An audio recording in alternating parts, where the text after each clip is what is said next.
바로 데드리프트 들어갑니다.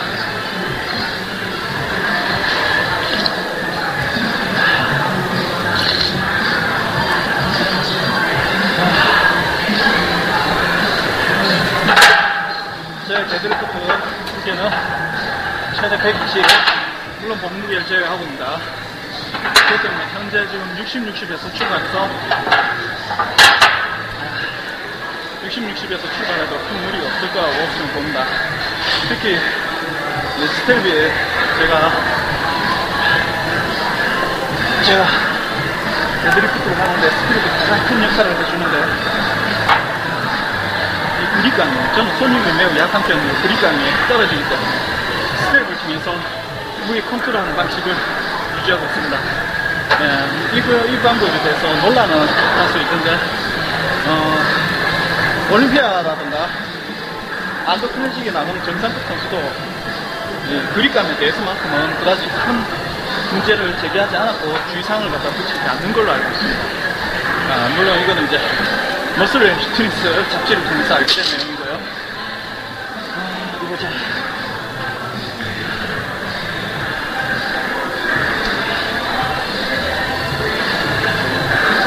머슬 앤 피트니스 잡지가 국내 들어오는 잡지 중에 그래도 가장 전문적이라고 할 수 있는 부분이 많기 때문에 저는 자꾸 애용하고 애독하고 있는 편입니다.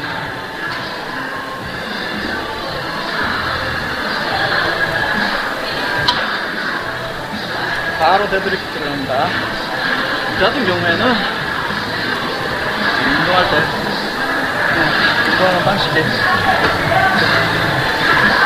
세트 플레이, 세트 방식, 어떤 세트 방식을 갑자기 생각이 안 나는, 간단히 말해서 중간에 휴식 시간을 최대한 줄이고 세트를 계속 돌리는 그런 방식을 유지하고 있습니다. 그 방식이 특히 한 가지를 갖다 보면 인터머라고 하는 방식이 있는데 그 방식은 한 가지 동작을 반복할 때 하는 거고, 저 같은 경우는 여러 가지 동작 중에 세트를 짜서 돌리는 방법을 유지하고 있기 때문에 이 방식의 가장 큰 장점은 집중적인 한 부위 발달보다는 전체적인 근육 증가, 즉 데피니션보다는 금매스 세트시 가장 좋고 피로 회복이 가장 빠르다는 장점이 있습니다. 그러니까 이두박근을 쓰고 이두박근 쓴 상태에서 바로 다음에 3두라든가 대흉근으로 넘어가기, 대흉근 또 상완근으로 넘어가기 때문에 이 방식을 쓰면 쓸수록 이제 각 부위를 갖다가 한 번씩 돌려주는 사이클 방식이기 때문에 체력 소모는 뭐 많을 수 있습니다.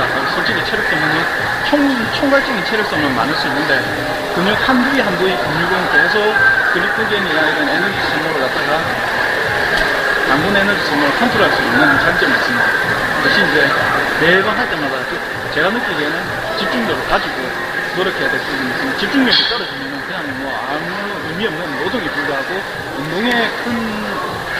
운동이라고 말하기 어렵게 단순한 노동으로 전락해버리기 때문에 한 동작 집중력을 가져야 되고, 특히 그 점에서 이제 무게를 넣었을 때는 집중력이 유지가 되는데 무게를 낮췄을 때는 집중력이 매우 현저히 떨어지는 단점이 있더라고요. 근데 이제 그 부분에 있어서 좀 신경을 많이 써야 되죠. 그러니까 호흡 조절이라든가 마인드 컨트롤이 가장 중요하다고 봅니다. 자, 데드리프트 20kg 세트가 많이 없군요. 자, 일단 들어보겠습니다. 1세트는 항상 가볍지.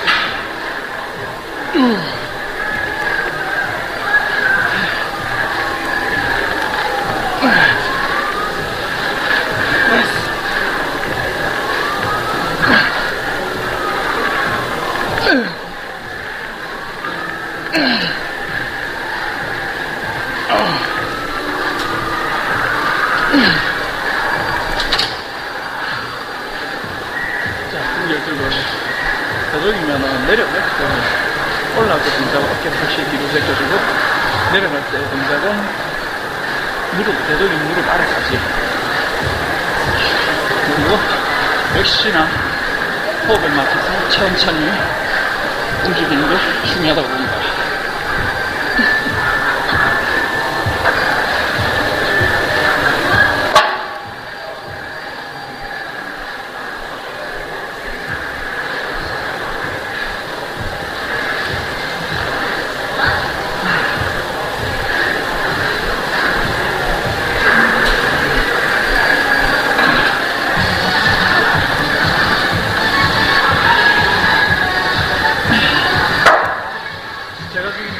중급자의 초보 정도 수준으로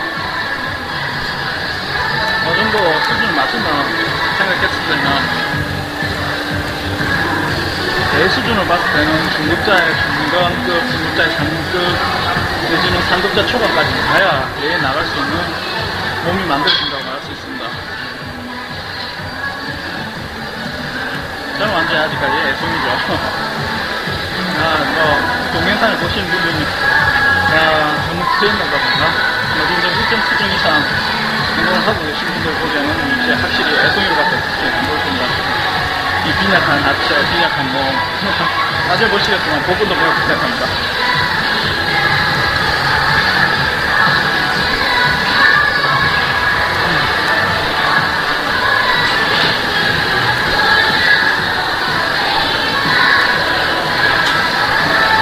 여기서 한번 들어볼 수 있고요. 이거는 20, 20, 40, 양쪽 40 공무게 재운다. 저 같은 경우는 공무게 되게 중요한 공무게 20kg는 알지만 공무게를 분명하고 한쪽 무게를 적게 든다라는 생각을 최대한 하기 위해서 한쪽 무게만 계산하고 최대 무게를 계산 안 하죠. 자,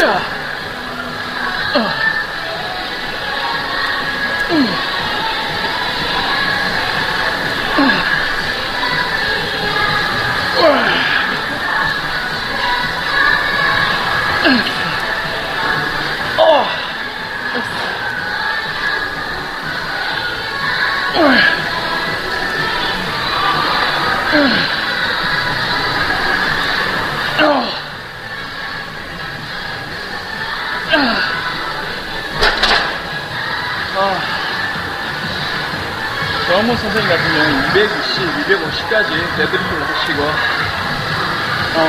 프랑코 콜롬보 선수 프란시스코 콜롬보 같은 경우는 전성기에 320에서 340까지 데드리프트 옮겼다고 합니다.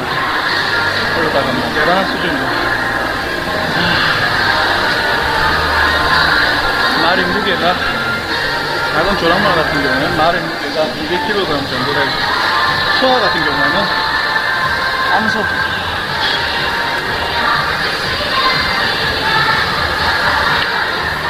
소화 같은 경우는 암소나 수영종 같은 경우는 200~300kg 정도 되는데 소 한 마리 무게를 그냥 들였다고 생각하시면 됩니다.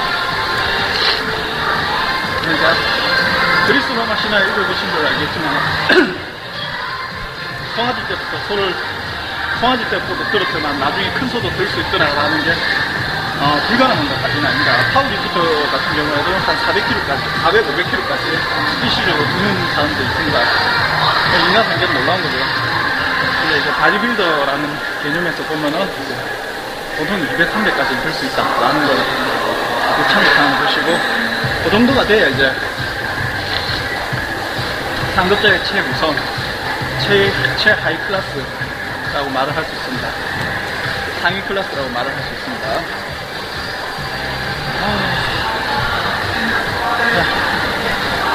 주저 없이 다음 문제 올리죠. 10kg짜리가 어딨나?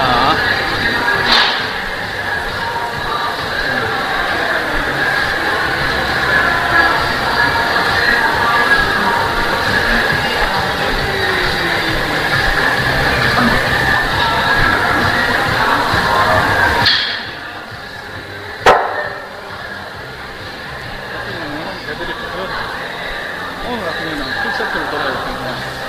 전신 세트 원래 3이라 되는데 오늘 같은 경우는 일주일 동안 운동을 전신 세트를 다 돌고 있습니다. 하지만 이제 가장 중점적인 3대 운동, 스쿼트, 데드리프트, 벤치프레스. 벤치프레스 같은 경우는 초보자한테 머신프레스로 먼저 권합니다. 저 같은 경우에도 머신프레스로 한 60, 한쪽에 60 정도 되니까 한 120 모르겠습니다. 그럴 수 있는데, 그냥 프리벤치로는 대충 한 60 정도가 한계더라고요. 아마 자기가 이제 머신벤치로 쓸 수 있는 게 절반 정도 갖다가 자기 벤치프레스 대상으로 놓으면 대충 맞을 것 같습니다. 주식 같은 경우에도 저한테 힘을 제대로 쓰고 든다기보다는 낑낑대면서 들죠. 힘을 이제 어느 정도 제대로 쓰고 든다라고 말을 할 수 있는 거는 40, 80 정도겠습니다. 그 정도가 한계인 것 같습니다. 물론 이 한계라는 것도 근육을 늘려가면서 점점 높여 나가야죠. 근육이 발달되고 호르몬이 나오고 근육이 발달되면서 들 수 있는 무게를 계속 늘어나게 되어 있습니다. 자, 다시 도전합니다.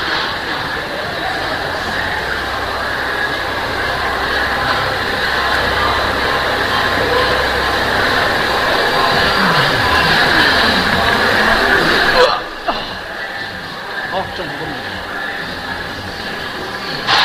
처음 먼저 하시면 드는 게 제일 힘듭니다.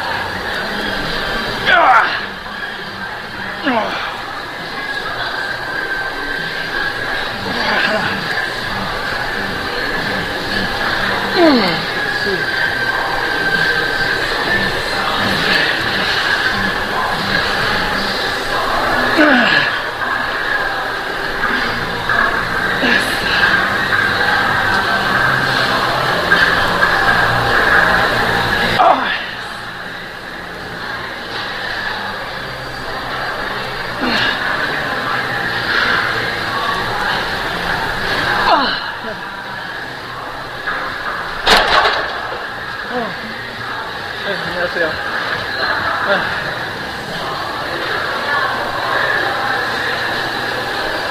간만에 들어서 8번, 9번까지 현진 같습니다.